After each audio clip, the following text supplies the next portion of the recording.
How do you start going about getting this defense to a level where you can kind of match what's going on the offensive side of the ball and you can get this team from being not just a division winner, but a Super Bowl contender?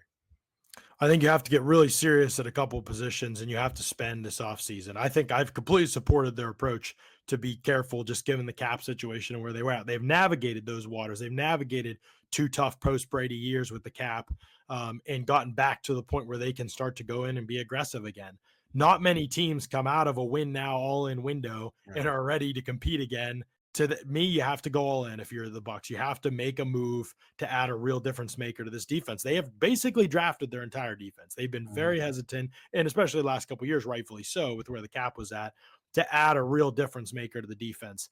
But this year, I think that has to change, and they have to really explore and be aggressive to add real difference makers to this defense. Whether that's this is actually a decent free agent crop for the secondary. It's not for Mhm. really any other position.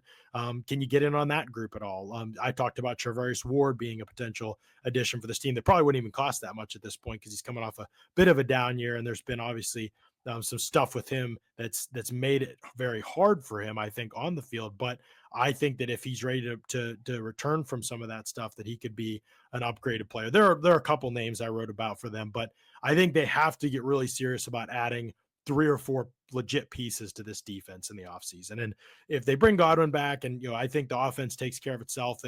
Obviously, if you're in position to draft a stud, I think you draft one. That's a different story.